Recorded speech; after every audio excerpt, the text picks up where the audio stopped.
কি রান্না করেছে দেখাচ্ছে।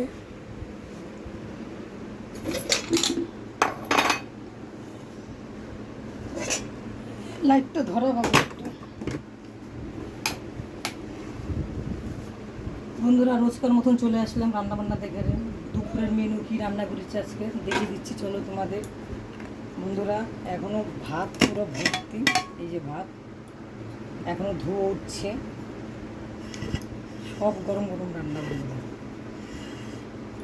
এই যে আমার রাজপুত্র ভাত দেবো, খাবে এখন বাড়িতে, কালকে আবার বাড়ি থাকবে না, পরপর স্কুল গেছিল। এই যে ভাত। আর বন্ধুরা এই যে এটা ইলিশ মাছের মাথাতে একটা ছেঁচড়া তরকারি, ছেঁচড়া। তারপর বন্ধুরা এই যে আমড়ার ডাল।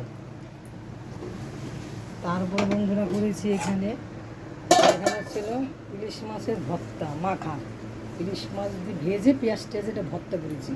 এখানে আছে কারকোল ভাজা, বেগুন ভাজা, আর হচ্ছে আমড়ার ডাল, আর এটা হচ্ছে সবিনের তরকারি। অনেক কিছু রান্না করেছে তো। ছেলে মেয়েরা কোনো ভাত টাত খাবে, ভাত টাত দেবো, টাটা বন্ধুরা।